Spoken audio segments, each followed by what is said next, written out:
हम सुंदर कांड की तुमको भक्तों कथा सुनाते हैं, पावन कथा सुनाते हैं। हनुमान जी सिया सुधी जब लेने आते हैं, हम कथा सुनाते हैं। हम सुंदर कांड की तुमको भक्तों कथा सुनाते हैं, पावन कथा सुनाते हैं। हनुमान जी सिया सुधी जब लेने आते हैं, हम कथा सुनाते हैं। जो इसको सुने सुनाए सब भ्रम दूर हो जाए, जो इसको सुने सुनाए सब भ्रम दूर हो जाए। प्रिय भक्तजनों, आज हम आपको रामायण के एक महत्वपूर्ण खंड सुंदर कांड की कथा सुनाएंगे। प्रिय भक्तों, रामायण से आप भली भांति परिचित हैं। इसी रामायण का महत्वपूर्ण अध्याय है सुंदरकांड। कहते हैं सुंदरकांड का पाठ करने से अथवा इसे सुनने से हनुमान जी की विशेष कृपा प्राप्त होती है तथा प्रभु श्री राम के प्रति भक्ति और प्रेम बढ़ता है। सुंदरकांड का पाठ करने से या पढ़ने से आध्यात्मिक विकास भी होता है। कहते हैं 21 दिनों तक निरंतर यदि सुंदरकांड का पाठ किया अथवा सुना जाए तो सभी प्रकार के संकटों से मुक्ति मिलती है एवं मन को शांति प्राप्त होती है, जो हमें धैर्य, साहस, दृढ़ संकल्प की प्रेरणा देता है। तो आइए भक्तों सुनते हैं सुंदरकांड की ये परम कल्याणकारी पावन कथा।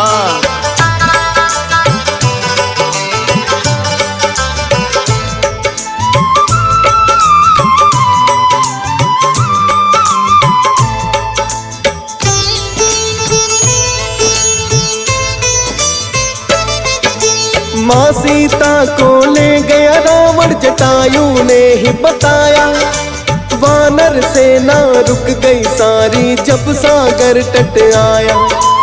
ऐसा योद्धा कौन लांघ कर सागर जो जाए, की है मंत्रणा सबने नाम तो हनुमान का आए। ऋषि श्राप के कारण किंतु बल जो भुलाया था, जामवंत ने याद दिलाया तो याद आया था।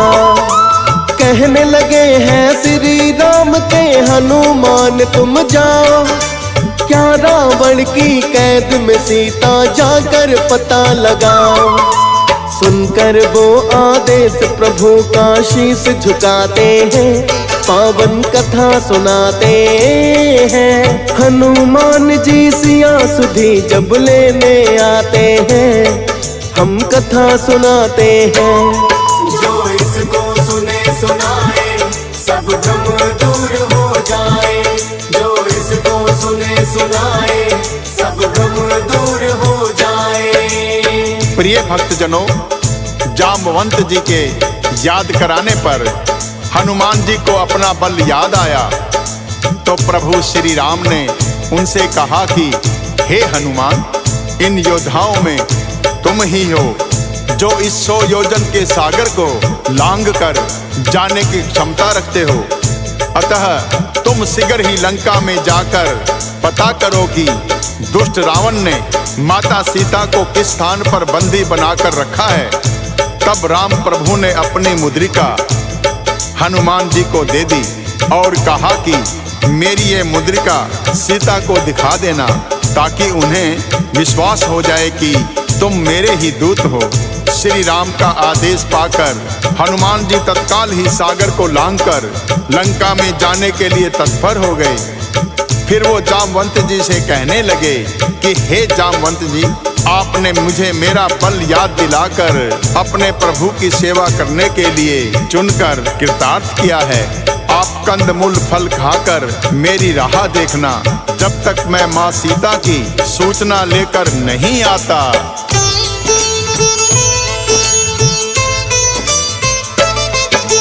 चलने लगे हनुमान जी फिर तो जप करके रघुवीर। मैं नाक नामक पर्वत था उस सागर के तीर। कूद के फिर हनुमान जी पर्वत पर चढ़ गए हैं और लंका जाने के लिए बड़े वेग से उछले हैं। जिस पर्वत पर हनुमान ने अपना पाँव रखा है, उसके भार से पर्वत भी पाताल में धंस गया है। हनुमान जी ने पर्वत से ऐसी भरी उड़ान, जैसे कोई श्री राम ने छोड़ दिया हो भक्तों बाण। हनुमान जी के वेग को देखते सब रह जाते हैं, पावन कथा सुनाते हैं। हनुमान जी सिया सुधी जब लेने आते हैं, हम कथा सुनाते हैं। जो इसको सुने सुनाए सब भ्रम दूर हो जाए। जो इसको सुने सुनाए सब भ्रम दूर हो जाए। प्रिय भक्तजनों, जैसे ही हनुमान जी पर्वत पर चढ़े तो समुंदर ने रघुनाथ जी का दूत समझकर मेनाक पर्वत से कहा कि हे मेनाक, तुम हनुमान जी की थकान दूर करने वाले हो, इन्हें कुछ क्षण अपने ऊपर विश्राम करने दो।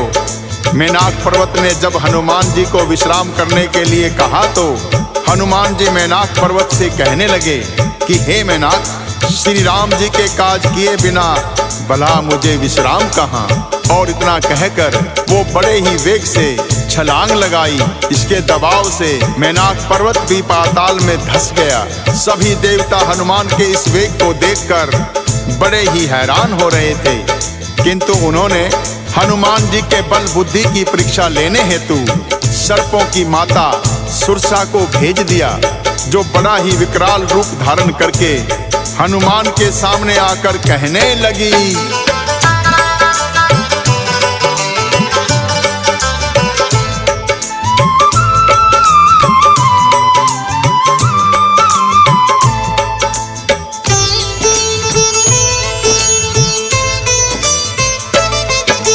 लगता है कि देवों ने आज भोजन मुझे दिया है, भक्षण करूंगी आज तेरा क्या अंतिम इच्छा है।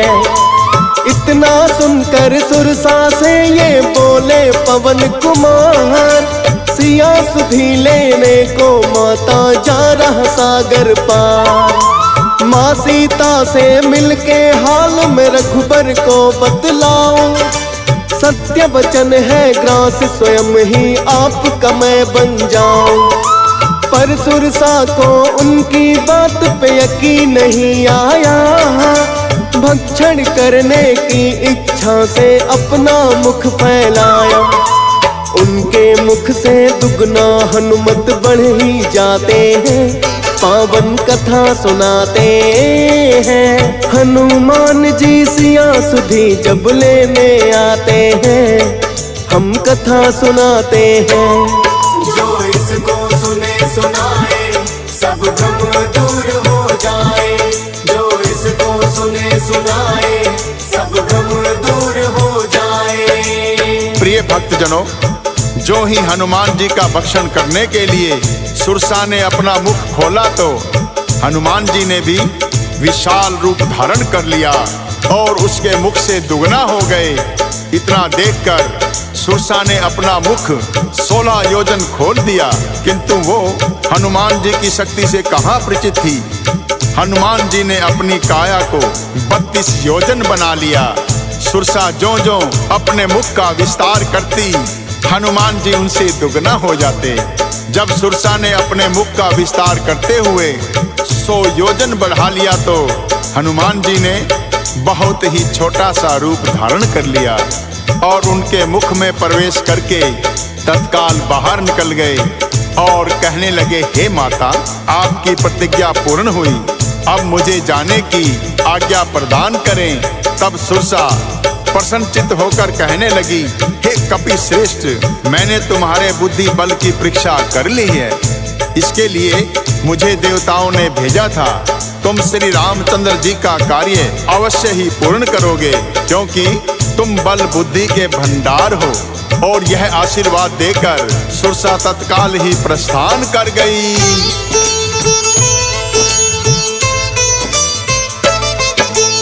हनुमान जी चल दिए हैं आगे की ओर तत्काल। सागर में एक राक्षसी रहती जिसका रूप विकराल। आकाश मार्ग में उड़ते हुए पक्षियों को जो खाती थी, परछाई को पकड़ के भोजन उन्हें बनाती थी। हनुमान जी को उसने आकाश मार्ग में देखा, भोजन इसे बना लूं अपना, राक्षसी ने ये सोचा। हनुमान जी को भी पकड़ना जब उसने चाहा, रामदूत के आगे उसकी नहीं चली है माया। मार के घूंसा राक्षसी को परलोक पठाते हैं, पावन कथा सुनाते हैं। हनुमान जी सिया सुधी जब लेने आते हैं, हम कथा सुनाते हैं। जो इसको सुने सुनाए सब भ्रम दूर हो जाए। जो इसको सुने सुनाए सब भ्रम दूर हो जाए। प्रिय भक्तजनों, पवन पुत्र धीर बुद्धि वीर श्री हनुमान जी उस राक्षसी को परलोक भेजकर सागर के पार लंका में प्रवेश कर गए। वहां जाकर उन्होंने वन की शोभा देखी। अनेकों प्रकार के सुगंधित फूलों से सुशोभित उस वन में पक्षी चहचहा रहे थे और भंवरे पुष्पों पर मंडरा रहे थे। पास ही एक विशाल पर्वत था। हनुमान जी बह त्याग कर उस पर्वत पर चढ़ गए और लंका नगरी को निहारने लगे। उन्होंने देखा कि सोने की बड़ी ऊंची चार दीवारी लंका में सभी घर सोने से बने हुए थे। चौराहे, बाजार, मार्ग और गलियां अत्यंत ही सुंदर दिखाई पड़ती हैं, जहां अनेक रूपों के राक्षसों के दल उनकी बलवान सेना सहित विहार कर रहे हैं। अत्यंत ही बलशाली शरीर वाले अनेकों राक्षस सब ओर से लंका नगरी की सुरक्षा में तैनात हैं। हनुमान जी ने सोचा कि ऐसी सुरक्षा को किस प्रकार भेदा जा सकता है।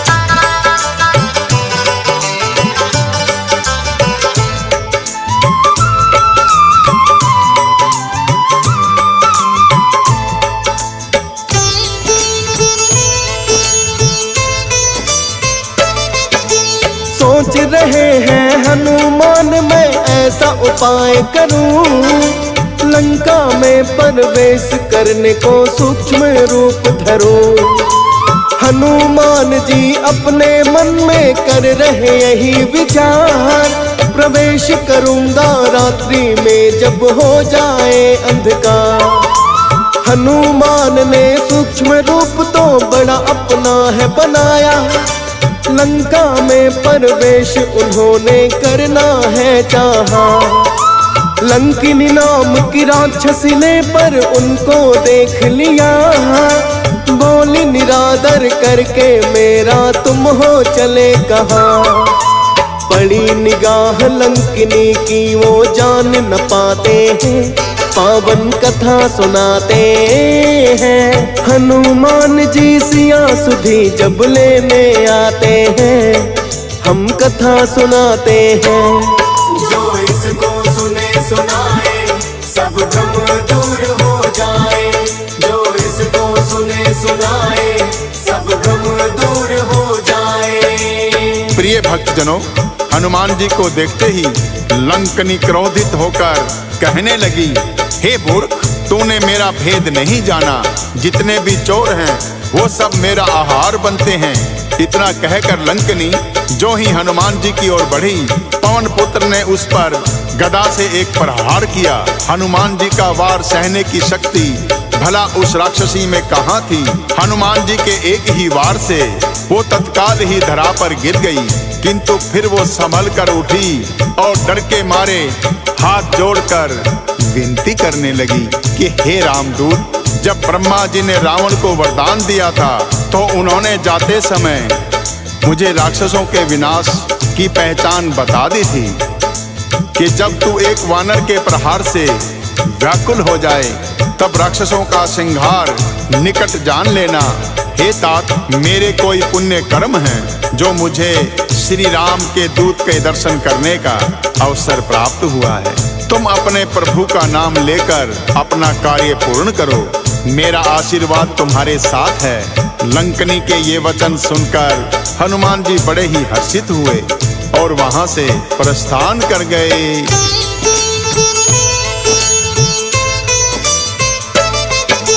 लंका के प्रत्येक महल का निरीक्षण जब है किया, हनुमान जी को माँ सीता नहीं दिखी है वहाँ। फिर एक सुंदर महल बड़ा ही दिया दिखाई है, जिसकी शोभा शब्दों में जाती नहीं गाई है। अनेकों ही तुलसी के पौधे महल में लगे हुए हैं, दीवारों पर श्री राम के शस्त्र भी छपे हुए हैं। हनुमान जी सोच रहे अपने मन ही मन है, इन राक्षसों के कुल में जाने कौन यहाँ सज्जन है। सुनकर आहट तभी विभीषण जाग ही जाते हैं, पावन कथा सुनाते हैं। हनुमान जी सिया सुधी जब लेने आते हैं, हम कथा सुनाते हैं। जो इसको सुने सुनाए सब भ्रम दूर हो जाए, जो इसको सुने सुनाए सब भ्रम दूर हो जाए। प्रिय भक्तजनों, विभीषण जी हनुमान जी के पास आए और उन्होंने राम नाम का उच्चारण किया। लंका नगरी में किसी दैत्य के मुख से राम नाम का उच्चारण सुनकर हनुमान जी का हृदय प्रसन्न हुआ। हनुमान जी पूछने लगे कि आप कौन हैं, जो दैत्य कुल में जन्म लेने पर भी मेरे प्रभु श्री राम की भक्ति करते हैं।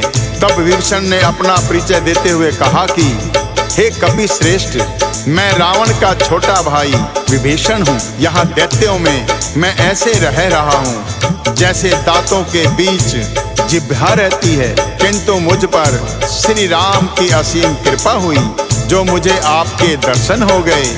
हनुमान जी कहने लगे, मैं तो अपने प्रभु का एक छोटा सा सेवक हूँ, धन्य तो मैं हो गया आपके दर्शन पाकर। इस प्रकार दोनों राम भक्तों ने प्रभु की लीलाओं का गुणगान किया। फिर हनुमान जी पूछने लगे, मैं माता सीता के दर्शन करना चाहता हूँ, कृपा करके मुझे उनके निवास स्थान का पता दीजिए।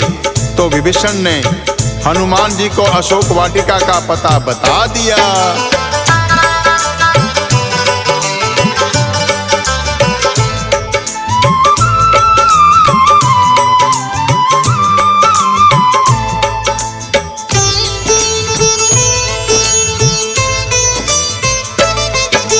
माँ सीता का पता विभीषण ने जो दिया बताए, अशोक वाटिका में चल फिर तो हनुमान जी आए। देख सके ना कोई ऐसा सूक्ष्म रूप है बनाया, मन ही मन प्रणाम किया और माँ को शीश झुकाया।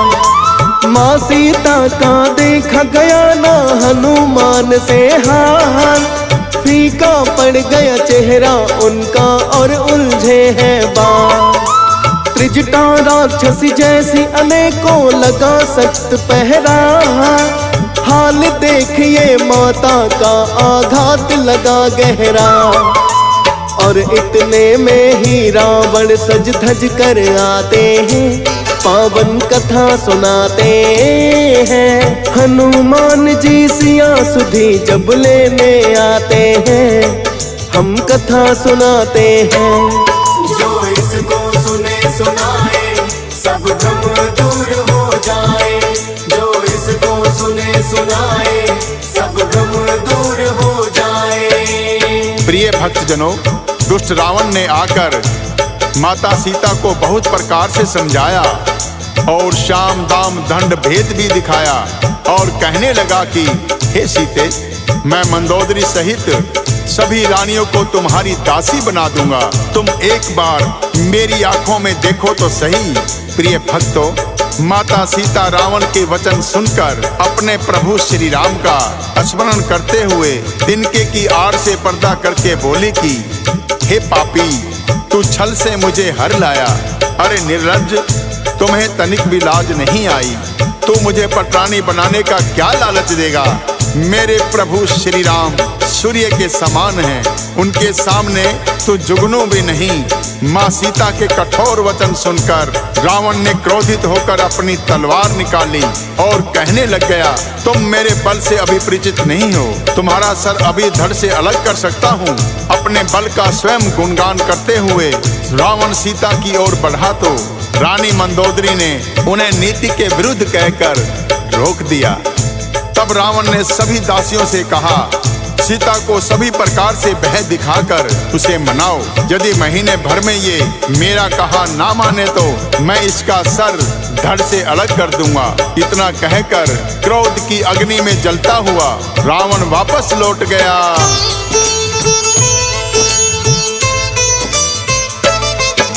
सभी प्रकार से भय राक्षसी सीता को है दिखाती, किंतु त्रिजटा राक्षसी उनको फिर है ये समझाती। साधारण नहीं नारी सीता, यूं ना इसे डराओ, करके सेवा इनकी तुम पापों से मुक्ति पाओ। क्योंकि रात को एक सपना मुझे दिया दिखाई है, सपने में एक वानर ने लंका ही जलाई है। रावण की भी देख कटी हुई मैंने सभी भुजाएं, लेने के लिए सीता जी को राम है लंका आए। कभी कभी सपने भी सच देखो हो जाते हैं, पावन कथा सुनाते हैं। हनुमान जी सिया सुधी जब लेने आते हैं, हम कथा सुनाते हैं। जो इसको सुने सुनाए सब भ्रम दूर हो जाए, जो इसको सुने सुनाए सब भ्रम दूर हो जाए। प्रिय भक्तजनों, क्योंकि त्रिजटा राक्षसी का प्रभु श्री राम के चरणों में स्नेह था, उन्होंने जब सपने की बात बताई तो सभी राक्षसी भय के कारण माता सीता के चरणों में गिर पड़ी। तो माता सीता त्रिजटा राक्षसी से कहने लगी, हे माता, तुम मेरी विपत्ति की संगनी हो, शीघ्र ही कोई ऐसा उपाय करो जिससे मैं ये शरीर त्याग दूं। अब प्रभु से विरह वेदना को सहना मेरे लिए बड़ा ही कठिन हो गया है। माता सीता के वचन सुनकर त्रिजटा ने चरण पकड़कर उन्हें समझाते हुए कहा, हे पुत्री, श्री राम के बल और प्रताप को समझने की चेष्टा करो। मेरा सपना मिथ्या नहीं है। प्रभु राम अति शीघ्र ही तुम्हें ले जाएंगे और रावण सहित सभी दुष्ट मृत्यु को प्राप्त होंगे। त्रिजटा और माता सीता का ये वार्तालाप हनुमान जी सूक्ष्म रूप में वृक्ष पर बैठे सुन रहे थे। तभी उन्होंने सोचा कि अब प्रभु की निशानी माता सीता को दे दी जाए।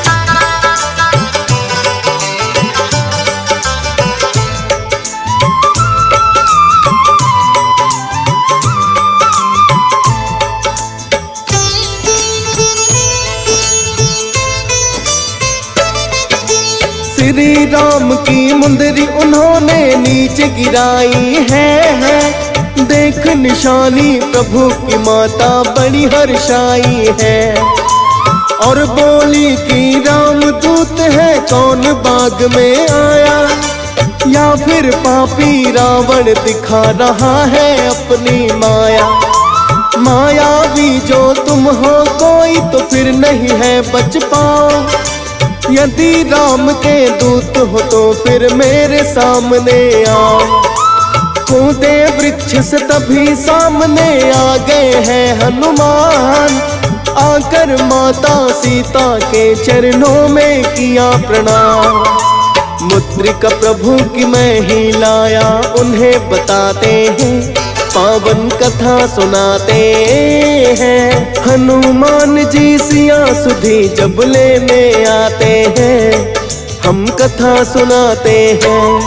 जो इसको सुने सुनाए सब भ्रम दूर हो जाए, जो इसको सुने सुनाए सब भ्रम दूर हो जाए। प्रिय भक्तजनों, हनुमान जी ने माता सीता को प्रणाम करके कहा कि हे माता, अपने प्रभु श्री राम की निशानी मैं ही लेकर आया हूँ। हनुमान जी का यह वचन सुनकर माँ सीता के प्रेम आंसुओं की धारा बह निकली और कहने लगी, हे तात, विरह के सागर में डूबती हुई मुझ दासी के लिए तुम जहाज के समान हो। अब तुम छोटे भाई लक्ष्मण और श्री राम की कुशलता का समाचार सुनाओ। क्या रघुनाथ जी को कभी मेरी याद आती है या प्रभु ने मुझे बिल्कुल भुला दिया? ये कहते हुए फिर से माता सीता के नेत्र आंसुओं से भर गए। तब हनुमान कहने लगे, हे माते, आप धीरज रखिए। प्रभु श्री राम और लक्ष्मण जी अत्यंत ही कुशल हैं, परंतु आपके बिना बहुत ही दुखी हैं। आप मन में गलानी मत करिए और रघुनाथ जी का संदेश सुनिए। प्रभु श्री राम ने कहा है कि हे सीते, तुम्हारे वियोग में मेरे लिए सभी पदार्थ प्रतिकूल हो गए हैं। वृक्षों के नए नए कोमल पत्ते मानो अग्नि के समान, रात्रि काल रात्रि के समान, चंद्रमा सूर्य के समान और कमल पुष्पों के वन भालों के समान प्रतीत होने लगे हैं। मेघ मानो खोलता हुआ तेल बरसाते हैं। हे प्रिय, मेरा मन सदा तुम्हारे पास ही रहता है। प्रभु का यह संदेश सुनकर जानकी जी प्रेम मगन हो गई।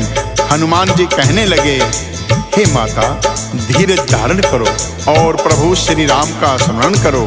राक्षसों का समूह पतन के समान है और श्री रघुनाथ जी के बाण अग्नि के समान, जो सभी राक्षसों को भस्म करने की क्षमता रखते हैं। प्रभु श्री राम को यदि पता चल गया होता तो वो विलंब ना करते। हे माता, चाहो तो मैं अभी आपको यहाँ से ले जा सकता हूँ, किंतु मुझे प्रभु श्री राम ने आज्ञा दी है कि मैं केवल आपकी कुशलता का समाचार लेकर आऊं। आप धीरज रखिए। प्रभु श्री राम अपनी वानर सेना सहित शीघ्र ही लंका आएंगे और सभी राक्षसों को मारकर आपको यहाँ से सम्मान पूर्वक ले जाएंगे। तब माता सीता कहने लगी, हे हनुमान, मेरे मन में संदेह है कि तुम जैसे वानर राक्षसों से कैसे जीतेंगे। यह सुनकर हनुमान जी ने अपनी काया को पर्वत के समान विशाल कर लिया। माता सीता को यकीन हो गया कि अब रावण का अंत निकट है। हनुमान जी कहने लगे, हे माता, जिस पर प्रभु श्री राम की कृपा हो उसके लिए कुछ भी अजय नहीं। हनुमान जी की वाणी सुनकर माँ सीता को संतोष हुआ और उन्होंने हनुमान जी को आशीर्वाद दिया कि हे पुत्र, तुम बल और शील के निधान हो। जाओ हे पुत्र, तुम अजर अमर, तुम सभी गुणों की खान बनो, ऐसा मेरा आशीर्वाद है। तो आइए भक्तों, सुनाते हैं आगे की कथा।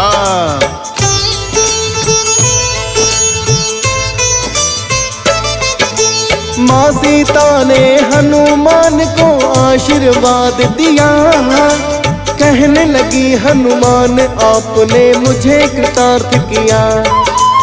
आपका आशीर्वाद है माता बड़ा अमोघ अछूत। फल खाने की इच्छा है अब मुझे लगी है भूख। यदि आपकी आज्ञा हो तो माता फल खाऊंगा। मीठे फलों को खाकर अपनी भूख मिटाऊंगा। माँ सीता ने आज्ञा दे दी हनुमत को तत्काल। चढ़े उछल कर वो तो वृक्ष पर जहाँ लगे फल्ला। ताजा फलों को भर के पेट हनुमान जी खाते हैं। पावन कथा सुनाते हैं। हनुमान जी सिया सुधी जब लेने आते हैं, हम कथा सुनाते हैं। जो इसको सुने सुनाए सब भ्रम दूर हो जाए। जो इसको सुने सुनाए सब भ्रम दूर हो जाए। प्रिय भक्तजनों, इस प्रकार हनुमान ने चुन चुन कर मीठे मीठे फल खाए और अनेकों पेड़ उखाड़ कर फेंक दिए। वहाँ बहुत से दानव जो वाटिका के रखवाले थे, उनमें से कुछ को मार डाला, कुछ अपने प्राण बचाकर भागे और रावण से जाकर पुकार की कि हे नाथ, एक बड़ा ही उपद्रवी वानर आया है जिसने अशोक वाटिका उजाड़ डाली है। फल खाए और वृक्षों को उखाड़ डाला, रखवालों को मार मार कर गिरा दिया। यह सुनकर रावण ने बहुत से बलशाली राक्षस भेजे। उन्हें देखकर हनुमान जी ने गर्जना की तथा सभी को मार भगाया। तब रावण ने अपने पुत्र अक्षय कुमार को अनेक बलशाली राक्षसों के साथ भेजा, किंतु हनुमान जी के आगे कोई भी नहीं टिक पाया। अक्षय कुमार सहित रावण के अनेक योद्धाओं का वध हनुमान जी ने कर दिया। जब रावण को ज्ञात हुआ कि उस वानर ने अक्षय कुमार का भी वध कर दिया है, उन्होंने अपने बड़े पुत्र मेघनाथ को भेजा और कहा कि ऐसा कौन बलशाली वानर आया है जिसने अक्षय कुमार सहित हमारे अनेक बलशाली योद्धाओं को मार गिराया। तुम शीघ्र ही उसे जाकर पकड़ कर लाओ, हम स्वयं उसे मृत्यु दंड देंगे। अपने पिता की आज्ञा पाकर मेघनाथ गरजता हुआ अशोक वाटिका की ओर आया। हनुमान जी ने जब देखा कि मेघनाथ उनसे युद्ध करने आया है, तो उन्होंने बहुत ही एक विशाल वृक्ष उखाड़कर मेघनाथ के ऊपर प्रहार किया। मेघनाथ का रथ तिनके की भांति बिखर गया। क्रोधित होकर मेघनाथ ने भी हनुमान जी पर वार किया, किंतु मेघनाथ का हर वार हनुमान को पुष्प की वर्षा के समान लग रहा था। मेघनाथ ने अनेकों प्रकार की माया रची, किंतु हनुमान जी से जीत ना सके और अंत में उन्होंने ब्रह्मपात हनुमान जी के ऊपर छोड़ दिया। ब्रह्मपास को देखकर हनुमान जी हाथ जोड़कर खड़े हो गए और उन्होंने स्वयं को ब्रह्मपास में बांध लिया। हनुमान जी को ब्रह्मपास में बंदी बनाकर मेघनाथ रावण की सभा में ले आए। हनुमान जी को देखकर रावण दुर्वचन कहता हुआ जोर से हंसा। फिर पुत्र अक्षय कुमार का स्मरण किया तो उनके हृदय में विषाद उत्पन्न हो गया और क्रोधित होकर कहने लगा, अरे वानर, तू कौन है? किसके कहने पर तूने अशोक वाटिका को उजाड़कर मेरे पुत्र का वध कर दिया? तूने किस कारण से राक्षसों को मारा? अरे मूर्ख, क्या तुम्हें अपने प्राण गंवाने का भय नहीं? तब रावण के वचन सुनकर तब हनुमान जी बिना भयभीत होकर कहने लगे,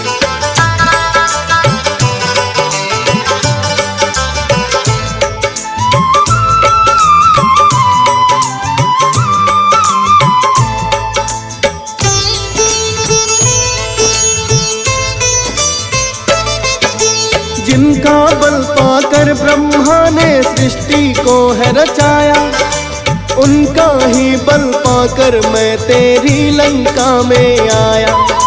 जो देवों के रक्षक है दुष्टों का करे संहार, उनके आशीर्वाद से कर दिया मैंने सागर पार। है वो चराचर जगत के स्वामी प्रभु मेरे श्री राम, तेरे पुत्र का वध किया मैंने लेकर उनका नाम।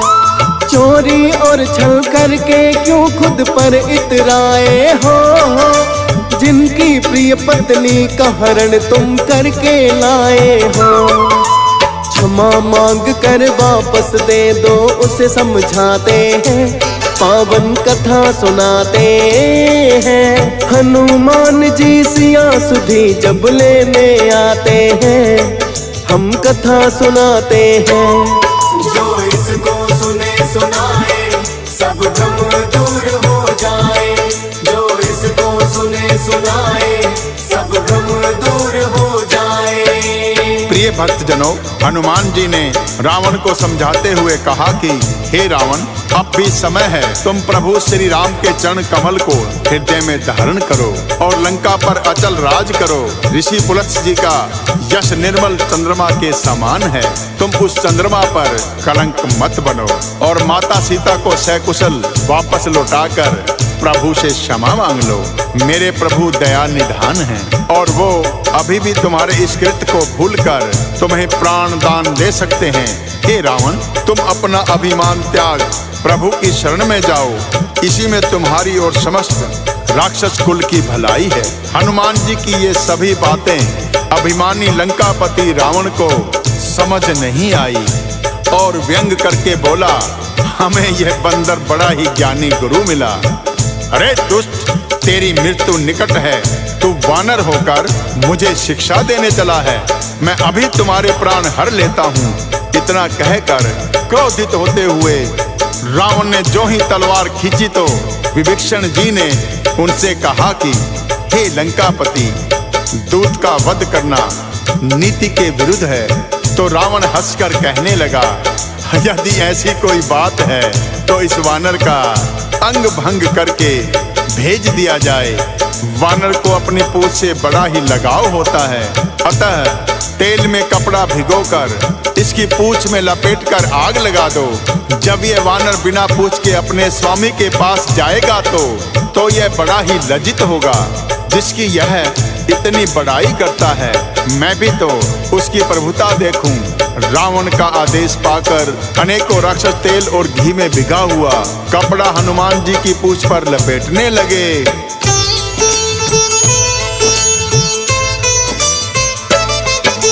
जितना कपड़ा राक्षस उनकी पूंछ में लिपटाते हैं, लेकर के वो नाम प्रभु का अपनी पूंछ बढ़ाते।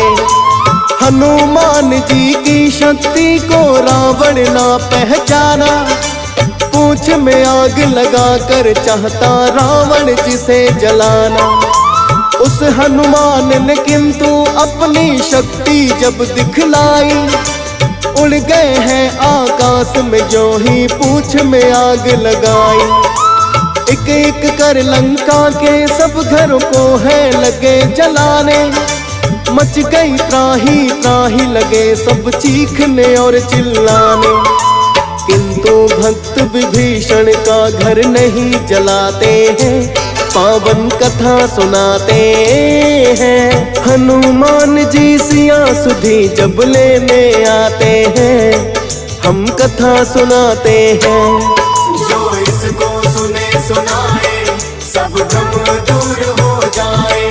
जो इसको सुने सुनाए सब भ्रम दूर हो जाए। प्रिय भक्तजनों, इस प्रकार हनुमान जी ने पल भर में ही लंका नगरी का दहन कर दिया। भक्त विभीषण के घर को छोड़कर सोने की लंका राख का ढेर बन गई। लंका दहन करके हनुमान जी ने सागर में जाकर अपनी पूंछ की आग बुझाई और फिर से सूक्ष्म रूप धारण करके श्री जानकी जी के सामने हाथ जोड़कर जा खड़े हुए। हनुमान जी ने कहा, हे माता, मैंने प्रभु श्री राम की कृपा से रावण की लंका नगरी को दहन कर दिया है। अब मैं आपसे विदा लेने आया हूँ। मुझे आपकी कोई निशानी दे दीजिए, जिसे दिखाकर अपने प्रभु को मैं आपकी कुशलता का समाचार सुना सकूं। हनुमान के वचन सुनकर माता सीता बड़ी ही हर्षित हो उठी और उन्होंने अपनी चूड़ामणि उतारकर हनुमान जी को दे दी और कहा, हे पुत्र, प्रभु श्री राम को मेरा प्रणाम कहना और बताना कि अब मैं और विरह नहीं सह पाऊंगी, अतः मुझे अति शीघ्र यहाँ से ले जाएं। माता सीता को अनेक प्रकार से धीरज बंधाकर हनुमान जी ने वहां से गर्जना करते हुए प्रस्थान किया। पुनः सागर को लांघकर प्रभु श्री राम के शिविर में आ गए। हनुमान जी को सभी वानर देखकर बड़े ही हर्षित हुए। उनके मुख की लालिमा देखकर लग रहा था कि वो प्रभु श्री राम के काज को सफलतापूर्वक संपन्न करके लौटे हैं। सर्वप्रथम आकर सुग्रीव सहित हनुमान जी ने प्रभु श्री राम के चरणों में प्रणाम करते हुए माता सीता की चूड़ामणि उन्हें दे दी।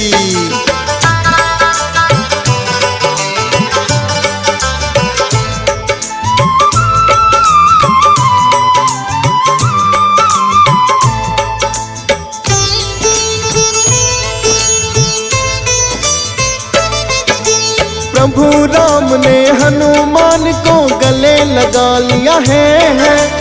कहने लगे कि तुमने मुझ पर बड़ा उपकार किया है और न कोई सेवक होगा मेरा तेरे समान। फूले नहीं समाए इतना सुनकर के हनुमान। कहने लगे हैं प्रभु आपका ही सब है परताप। मैं तो आपके चरणों का एक छोटा सा हूँ दास। माँ सीता के दुख को देख के पर्वत भी डोले। शीघ्र चलो अब लंका नगरी हनुमान बोले। बोले प्रभु अब हम भी देर नहीं करना चाहते हैं। पावन कथा सुनाते हैं। हनुमान जी सिया सुधी जब लेने आते हैं, हम कथा सुनाते हैं। जो इसको सुने सुनाए सब भ्रम दूर हो जाए। जो इसको सुने सुनाए सब भ्रम दूर हो जाए। प्रिय भक्तजनों, प्रभु श्री राम ने सुग्रीव को बुलाया और कहा कि अब लंका चलने की तैयारी करो। वानर राज सुग्रीव ने शीघ्र ही अपनी सेना को बुलाया और आदेश दिया कि लंका कूच की तैयारी करो। तो सभी सेनापति आ गए। वानर और भालुओं के अनेक समूह जिनमें अतुलनीय बल है, प्रभु के चरणों में शीश नवाते हुए गरजने लगे। प्रभु ने अपनी कृपा दृष्टि सब पर डाली। प्रभु की कृपा दृष्टि पाकर श्रेष्ठ वानर मानो बड़े पंखों वाले पर्वत बन गए। तब श्री राम जी ने हर्षित होकर प्रस्थान किया। अनेक सुंदर और शुभ शगुन हुए। जानकी जी ने भी जान लिया कि प्रभु श्री राम अति शीघ्र लंका आ जाएंगे, क्योंकि उन्होंने मन से जान लिया था। जानकी जी को जो शगुन होते गए वही रावण के लिए अपशगुन हुए। तो रावण की पत्नी मंदोदरी ने हाथ जोड़कर अपने पति को समझाया कि हे स्वामी, जिसका एक ही दूत सारी लंका नगरी को जलाकर राख कर चला गया, आप उससे शत्रुता ना करें। सीता को लौटाकर श्री राम से क्षमा मांग लेनी चाहिए। किंतु रावण हंसता हुआ कहने लगा, स्त्रियों का स्वभाव सचमुच ही बड़ा डरपोक होता है। मंगल में भी भय करती हो। तुम्हारा हृदय बहुत ही कमजोर है। यदि वानरों की सेना आएगी तो राक्षस उन्हें खाकर उन्हें अपना आहार बना लेंगे। लोकपाल भी जिसके डर से कांपते हैं, उसकी स्त्री डरती हो, यह बड़ी लज्जा की बात है। ऐसा कहकर जोर से हंसते हुए रावण अपनी सभा में जाकर बैठ गया। जो ही रावण सभा में बैठा, खबर मिली कि शत्रु सेना समुद्र के इस पार पहुंच गई है। तभी विभीषण रावण को समझाते हुए कहने लगे,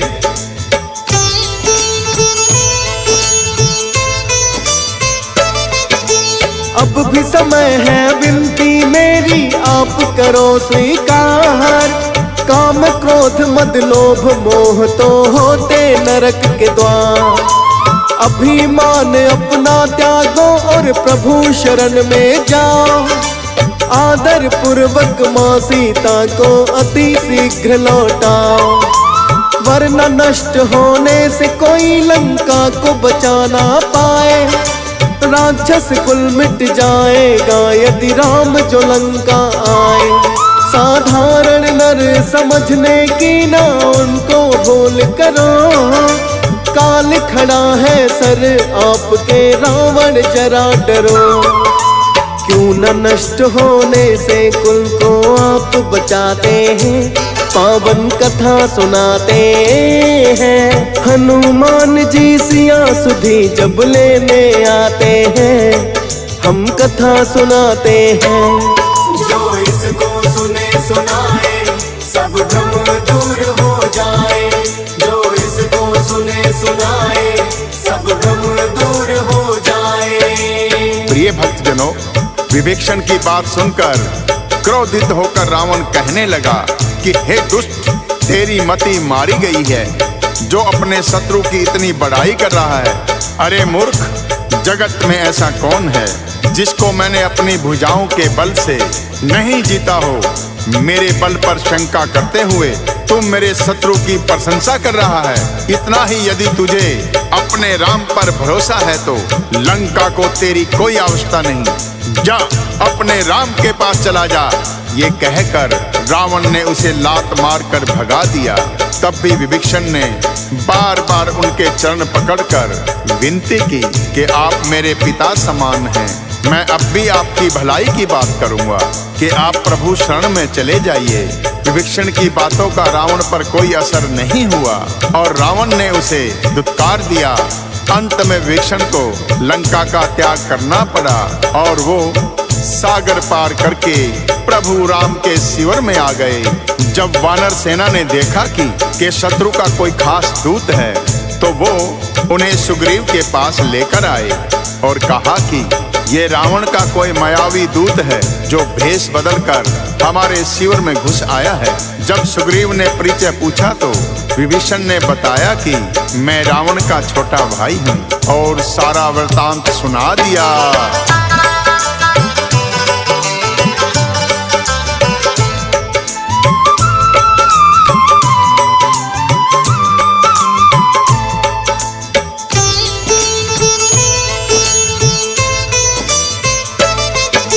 प्रभु राम को फिर सुग्रीव ने है संदेश सुनाया, छोटा भाई रावण का है आपकी शरण में आया।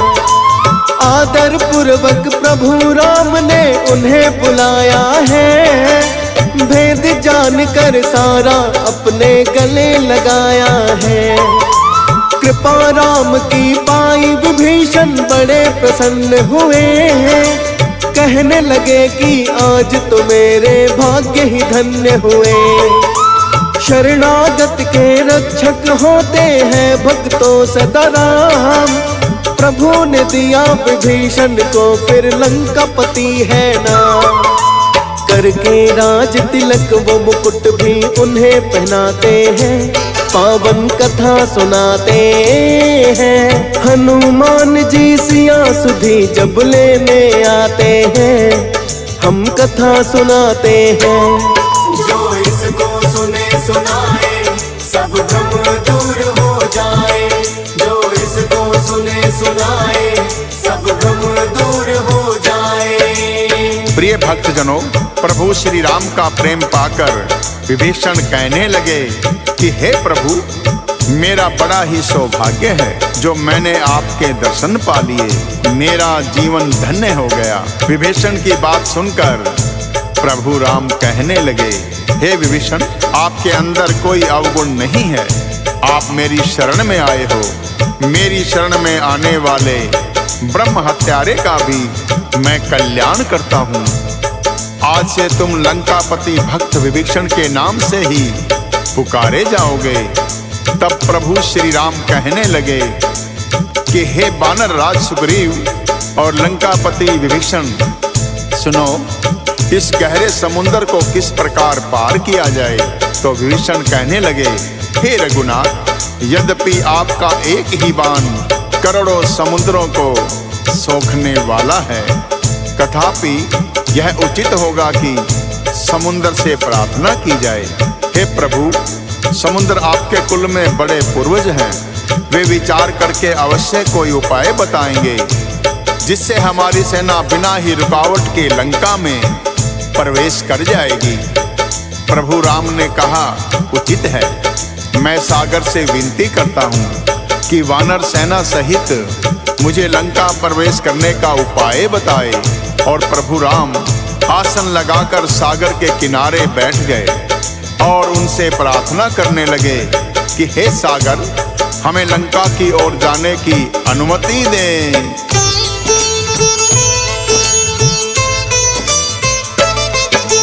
प्रभु राम सागर से विनय करने को बैठ जाए, रावण के दो गुप्तचर हैं वानर बनकर आए। किंतु वानर सेना ने उनको पहचान लिया, लगे पकड़कर उन्हें मारने ऐसा दंड दिया। अंग भंग करने को उनके हो गए सब तैयार, दोनों गुप्तचर हाथ जोड़कर करने लगे पुकार। अपने राजा के आदेश से हम तो यहाँ आए, अंग भंग जो करे हमारे राम कसम लग जाए। राम कसम जो दे दी सब पीछे हट जाते हैं, पावन कथा सुनाते हैं। हनुमान जी सिया सुधी जब लेने आते हैं, हम कथा सुनाते हैं। जो इसको सुने सुनाए सब भ्रम दूर हो जाए, जो इसको सुने सुनाए सब भ्रम दूर हो जाए। प्रिय भक्तजनों, रावण के गुप्तचरों को पकड़कर सब वानर उन्हें लक्ष्मण के पास ले आते हैं। तब लक्ष्मण उन दोनों गुप्तचरों को कहते हैं, तुमने हमारी वानर सेना का बल देख लिया होगा। यदि तुमने इन्हें प्रभु की कसम ना दी होती तो तुम कटे हुए नाक कान लेकर लंका में जाते। जाओ, हमारी ओर से रावण को यह पत्रिका दे देना, जिसमें लक्ष्मण ने रावण के लिए अंतिम चेतावनी लिखी थी कि अब भी समय है, अपने भ्राता विभीषण की भांति प्रभु की शरण में आ जाओ और सीता माता को सकुशल लौटाकर प्रभु से क्षमा याचना करो, वरना तुम्हारा काल निश्चित है। पत्रिका लेकर दोनों गुप्तचर लंका लौट गए तो रावण ने पूछा कि हे सुख, कहो क्या समाचार है। तो शुक नामक गुप्तचर रावण से कहा, हे दशानन, क्रोध त्याग कर हमारी बात सुनो। यद्यपि श्री राम के बाणों में इतना बल है, उनका एक बाण ही करोड़ों सागरों को सुखा सकता है, किंतु उनकी सरलता ऐसी है कि वो सागर से अपने और वानर सेना के लिए रास्ता मांग रहे हैं। और उनकी वानर सेना के बल का वर्णन तो हम सहस्त्र मुख से भी नहीं कर सकते। जिस हनुमान ने सारी लंका नगरी को दहन कर दिया, उससे कई गुना बल उनके अनेक योद्धाओं में है। हमने अपने कानों से सुना और आंखों से देखा है। हनुमान जैसे बलशाली वानर श्री राम की सेना में बहुत हैं। अकेले वानर राज सुग्रीव बड़े ही बलशाली हैं। इसलिए हे नाथ, श्री राम से युद्ध का विचार त्याग कर और उनकी शरण में जाकर क्षमा याचना करें। उनकी बात सुनकर रावण जोर से हंसा और कहने लगा, यदि राम और उनकी सेना में इतना बल होता तो किसी भिक्षु की भांति सागर से याचना करने की क्या आवश्यकता थी। तुम व्यर्थ ही भयभीत होकर उन वनवासी की प्रशंसा कर रहे हो। या तो वो लंका में प्रवेश ही नहीं कर सकते, यदि आ भी गए तो हमारे वीर योद्धाओं के हाथों काल को ही प्राप्त होंगे। अभिमानी रावण को किसी की बात समझ नहीं आ रही थी। इधर श्री राम सागर से प्रार्थना करके वानर सेना के लिए लंका प्रवेश का उपाय पूछ रहे थे, किंतु 3 दिन बीत जाने पर सागर जब शांत रहा तो श्री राम की सहनशीलता भी टूट गई और उन्होंने लक्ष्मण से कहा,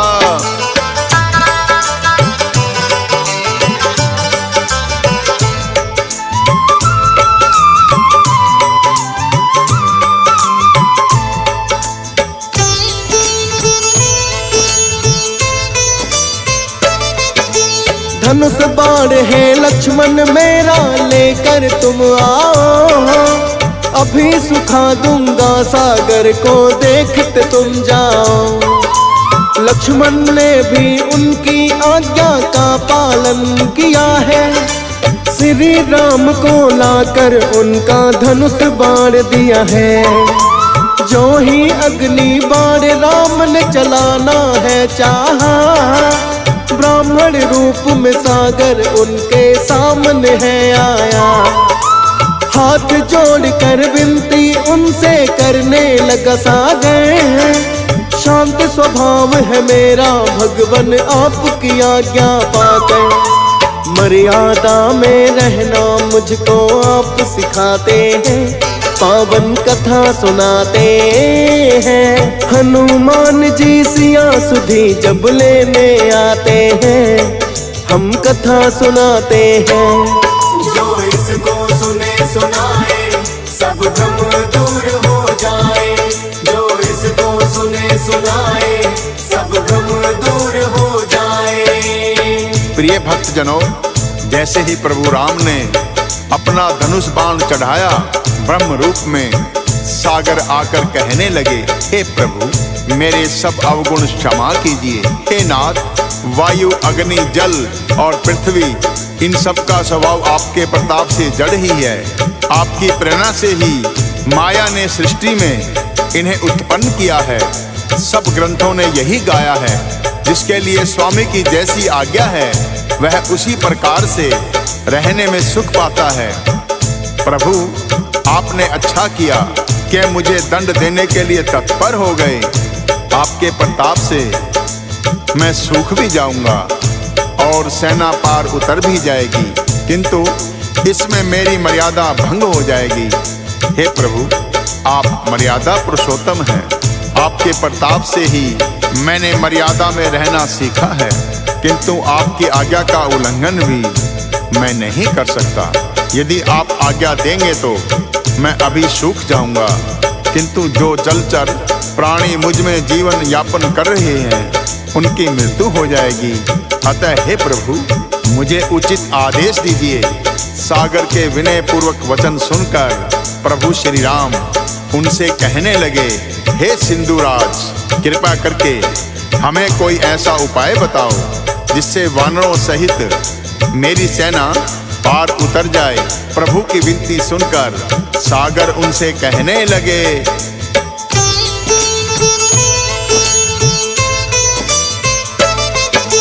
नल और नीले नाम के वानर जो है दोनों भाई, एक ऋषि के आशीर्वाद से उन्होंने शक्ति पाई। पत्थर भी पानी में छोड़े तो वो तैर जाएंगे, मेरे ऊपर से तू दोनों भाई बनाएंगे। सागर ने ये प्रभु राम को उपाय बताया है, प्रस्थान करने से पहले शीश झुकाया है। सिंधु पार करने का उपाय प्रभु ने जान लिया, और सुग्रीव को उन्होंने है फिर तो आदेश दिया। फिर तो दोनों भाइयों को प्रभु राम बुलाते हैं, पावन कथा सुनाते हैं। हनुमान जी सिया सुधी जब लेने आते हैं, हम कथा सुनाते हैं। जो इसको सुने सुनाए सब भ्रम दूर हो जाए, जो इसको सुने सुनाए सब भ्रम दूर हो जाए। प्रिय भक्तजनों, इस प्रकार प्रभु श्री राम की आज्ञा से सभी वानर और भालुओं के दल ने बड़े बड़े पहाड़ों से पत्थर लाने का कार्य शुरू किया।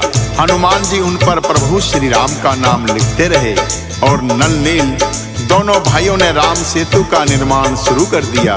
प्रिय भक्तजनों, सुंदरकांड का समापन यही होता है, जो कि रामायण का एक बड़ा ही महत्वपूर्ण खंड है। प्रिय भक्तों, कहते हैं सुंदरकांड का पाठ घर में करवाने और करने से श्री राम और हनुमान जी दोनों की विशेष कृपा प्राप्त होती है। और यदि पाठ ना भी करवाया जाए, केवल श्रद्धा पूर्वक सुनने पर भी प्रभु श्री राम और हनुमान अपने भक्तों पर बहुत कृपा करते हैं। अतः भक्तों, सुंदरकांड पाठ की महत्वपूर्ण घटनाएं हमने एक छोटी सी कथा के माध्यम से आपको सुनाने का प्रयत्न किया है। इसमें यदि कोई त्रुटि रह गई हो तो हम क्षमा प्रार्थी हैं। प्रिय भक्तजनों, तो एक बार प्रेम से बोलिए, सियावर रामचंद्र की जय।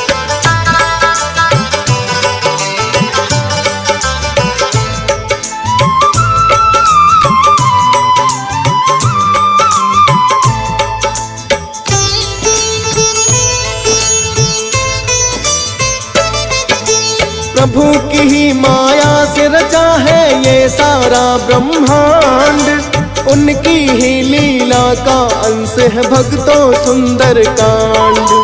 राम भक्त हनुमान की लीलाओं का जिसमें वर्णन, सिया राम के त्याग और तप के भी है जिसमें दर्शन। श्रद्धा भक्ति भाव से सुंदर कांड सुनेगा जो भी, प्रभु राम और हनुमान की कृपा बड़ी ही होगी। हंस राज रलहन इस कथा को श्रवण जो करता है, असीम कृपा है प्रभु की हम पर ऐसा लगता है। डीएस पाल और फौजी सुरेश भी प्रभु को ध्याते हैं, पावन कथा सुनाते हैं। हनुमान जी सिया सुधी जब लेने आते हैं, हम कथा सुनाते हैं। जो इसको सुने सुनाए सब भ्रम दूर हो जाए, जो इसको सुने सुनाए